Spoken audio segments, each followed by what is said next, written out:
윤석열 총장에 대한 징계 청구 혐의 가운데 가장 논란이 되는 건 판사 사찰 의혹 문건인데요. YTN의 취재 결과 추미애 장관은 해당 문건을 담당하는 대검 간부의 조사 결과도 보고받지 않고 징계 청구를 발표한 것으로 확인됐습니다. 강희경 기자입니다. 추미애 법무부 장관은 지난달 24일 오후 6시 무렵 긴급 브리핑을 열었습니다.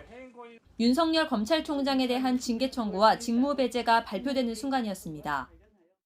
매우 무거운 심정으로 검찰총장에 대한 징계 청구 및 직무 배제 조치를 국민들께 보고드리지 않을 수가 없게 되었습니다.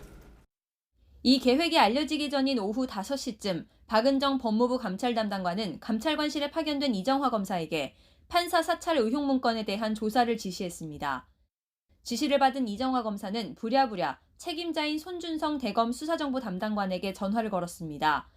전화로 짧게 진술을 들은 시각은 오후 5시 20분쯤.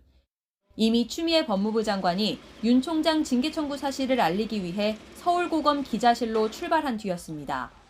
문건 작성자가 이 통화에서 처음 확인됐고 작성 경위조차 확인되지 않은 상황이었는데도 추 장관은 윤 총장 징계 청구와 직무 배제를 결정했던 겁니다.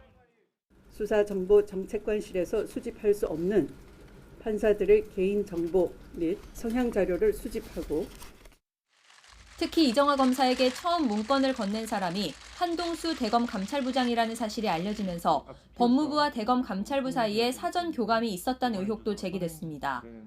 대검 감찰부는 관련 자료 확보를 위해 수사정보 담당관실을 압수수색하는 과정에서 총장 권한대행에게 보고하지 않고 법무부 지휘를 받았다는 짐정이 접수돼 이미 대검이 조사를 진행하고 있습니다. 일련의 조사 과정을 감찰위원회의 진술서 형식으로 낸 이정화 검사는 지나고 보니 이미 결론이 정해져 있었던 것 같다는 심경을 밝힌 것으로 전해졌습니다. 이 검사는 앞서 검찰 내부망에 자신이 작성한 보고서에서 판사 사찰 의혹은 죄가 성립하지 않는다는 내용이 설명 없이 삭제됐다고 폭로하기도 했습니다. 판사 사찰 의혹 문건을 둘러싸고 논란이 이어지는 가운데 해당 문건을 만든 게 징계 사유가 되는지는 다음 주 열릴 징계위원회에서도 최대 쟁점이 될 전망입니다. YTN 강희경입니다.